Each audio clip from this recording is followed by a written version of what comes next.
Trump's press secretary humiliates The View for mocking Elon Musk.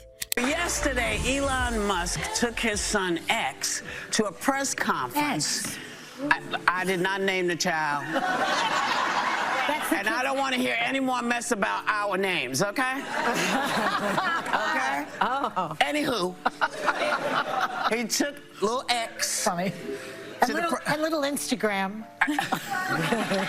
He doesn't own Instagram. He doesn't own Instagram. He just took little X with him to a press conference in the Oval. The internet's on fire with this one. On one side, we have Elon Musk, tech billionaire, ex-boss, and one of the most influential voices of our time who never backs down from a fight nor shies away from controversies. Then on the other hand, there's The View, a talk show infamous for its sharp-tongued opinions. What happens when these two forces collide? Well, things just got even messier. After the ladies of The View took a few shots at Musk, Trump's former press secretary jumped into the ring to humiliate The View for mocking Elon Musk. Buckle up as we dive straight into this showdown. Setting up the story. So many different great things. Where is he? Come on up here, Elon. He created the first major American car company in generations, and his rocket company is the only reason we can now send American astronauts into space. Come here. Take over, Elon. Yes, take over.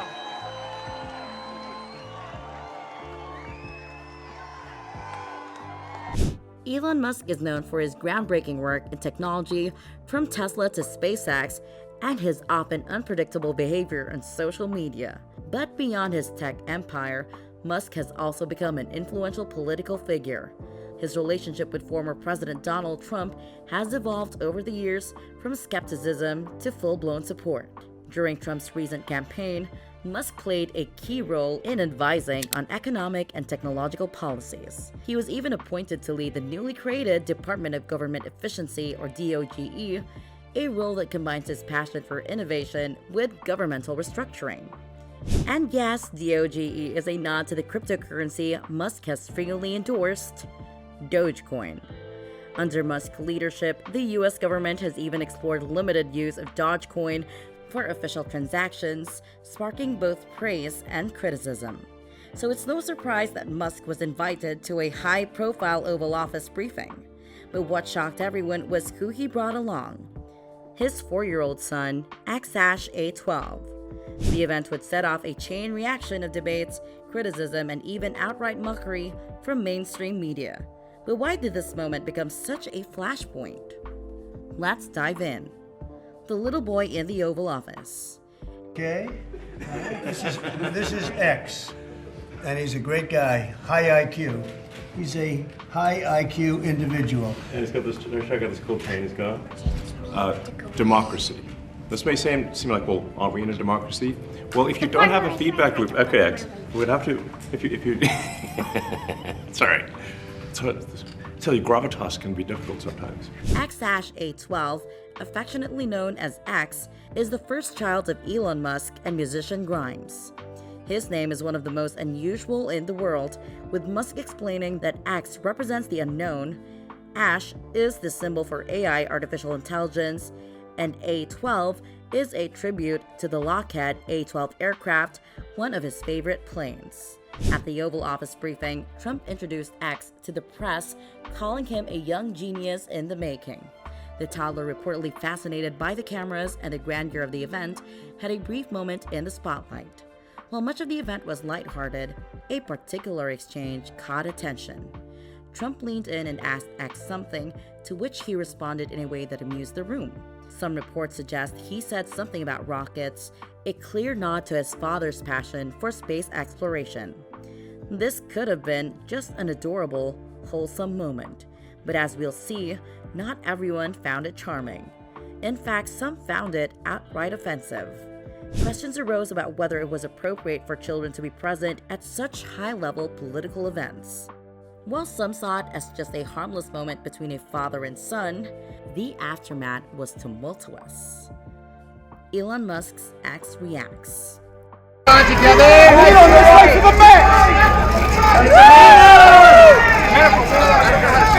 You got it!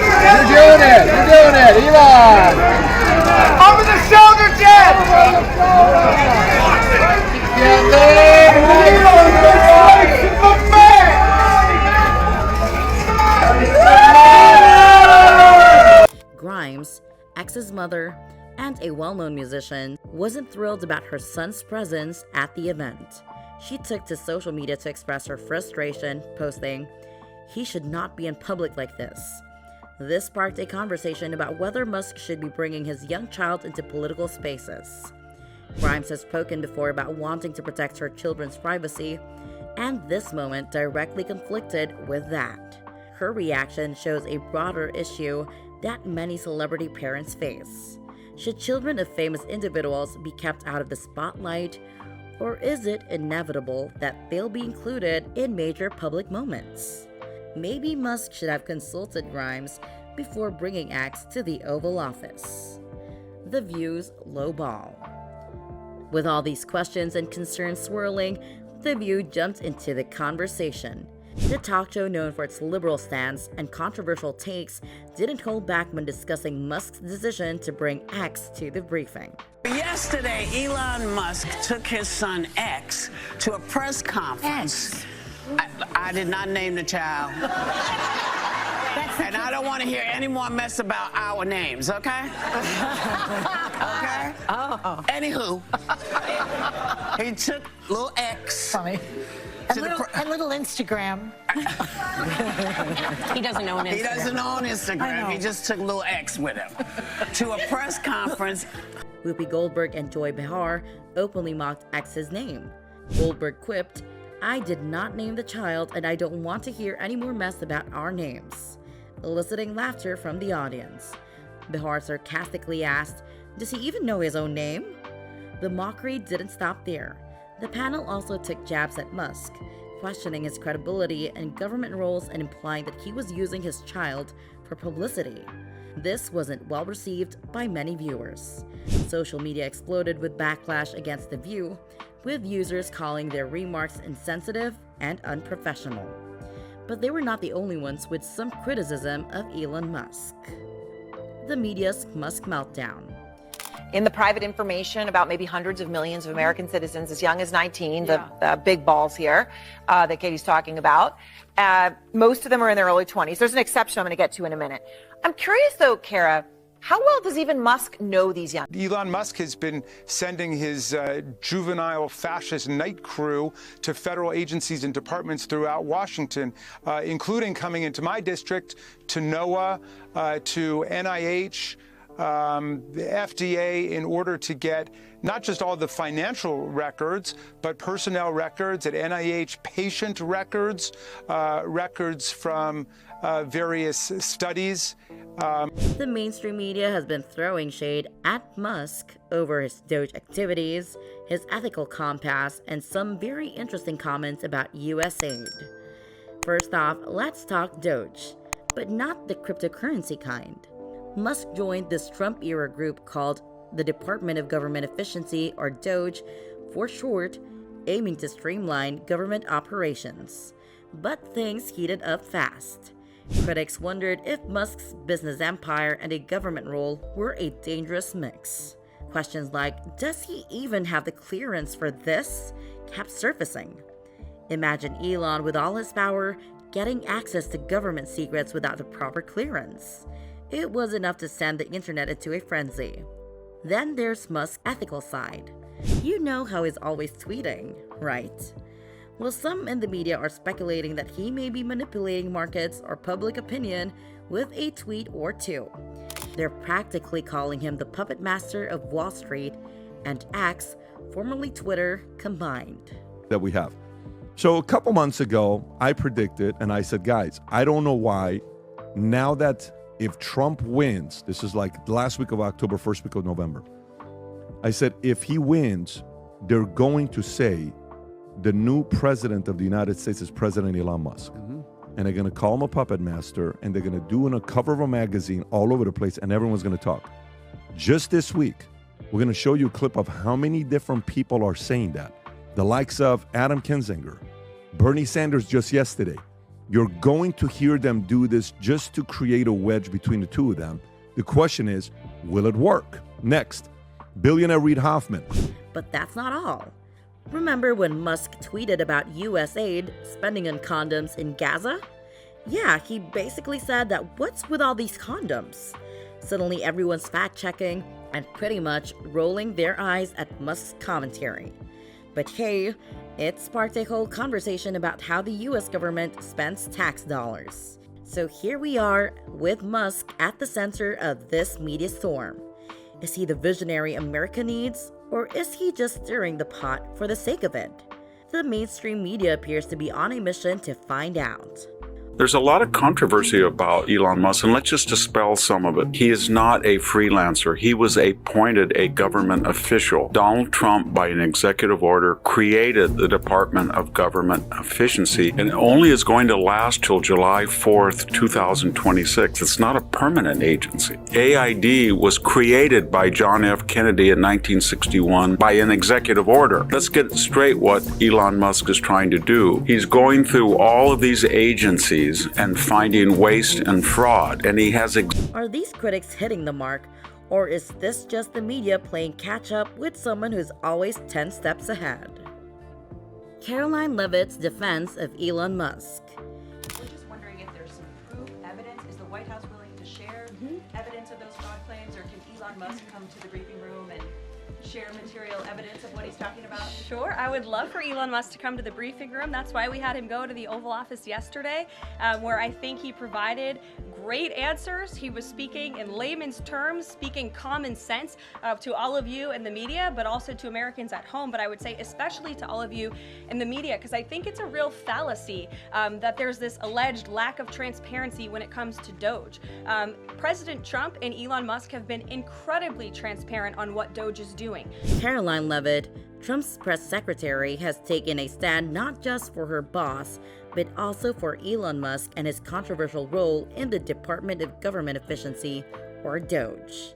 At the White House press briefing, Leavitt was faced with questions about Musk's Doge activities. Instead of shying away, she stepped up, armed with documents in hand. She was not just defending Musk, she's showcasing the waste, fraud, and abuse that Doge has allegedly uncovered. She's like, you want proof? Here it is. Great transparency. As for the actual receipts, we are happy to provide them, and I actually brought some today because all of you know I love to bring the receipts. We have contracts upon contracts that we can send and provide this information to you. Let me be very clear. We are not trying to hide anything. We have been incredibly transparent. Leavitt's defense was strategic, highlighting what she claims are billions saved through Doge's effort. She countered all other narratives by showing concrete examples of government spending that Doge has scrutinized, from contracts to questionable expenditures. This was a bold move, turning the tables on critics by saying, we're not just cutting blindly, we're doing due diligence. Leavitt has a history with media scrutiny, having been on the receiving end from shows like The View. However, she carefully selects her battles, concentrating on the facts rather than the personal. Her defense of Musk isn't just about loyalty. It's about proving Doge's merit in the face of skepticism. Now the big question is, does Leavitt's defense of receipts fundamentally alter the understanding of Musk's role in government? Or is it just another day in the spin room?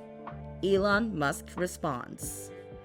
How can we make sure that all the statements that you said were correct, so we can trust what you say? Well, first of all, some of the things that I say will be incorrect and should be corrected. So nobody's going to bat 1,000. I mean, we will make mistakes, but we'll act quickly to correct any mistake. Elon Musk faced a moment in the Oval Office where he had to defend not only his involvement with the Department of Government Efficiency, but also his fact-checked comments about a peculiar $50 million aid story. Musk, standing beside President Trump at a White House event, was put on the spot. When confronted about his claim that the U.S. was sending $50 million worth of condoms to Gaza, Musk didn't dodge. Instead, he admitted, some of the things that I will say will be incorrect and should be corrected. It was a rare moment of humility, or perhaps strategic backtracking. But let's not forget, this was more than just about condoms. Musk's involvement with Doge has been under scrutiny. Critics argue that his business interests might clash with his government role. However, Musk has been vocal about his mission to streamline government operations, even if it means facing tough questions. This incident at the Oval Office isn't just a blip. It's a spotlight on how Musk navigates the treacherous waters of public and media scrutiny. Here's the billion-dollar question. Is Musk's candid acknowledgement a sign of growth or just another play in his unpredictable game? This recent controversy has sparked several major discussions, with Musk, Trump, Caroline Leavitt, and The View in the mix. Expect more fireworks in the coming weeks. What do you think? Was Musk wrong to bring X to the Oval Office? Let us know in the comments. Also, if you enjoyed this deep dive, make sure to like and subscribe for more content like this. Hit the bell icon so you don't miss any updates on this ongoing story. Thanks for watching, and we'll see you in the next one.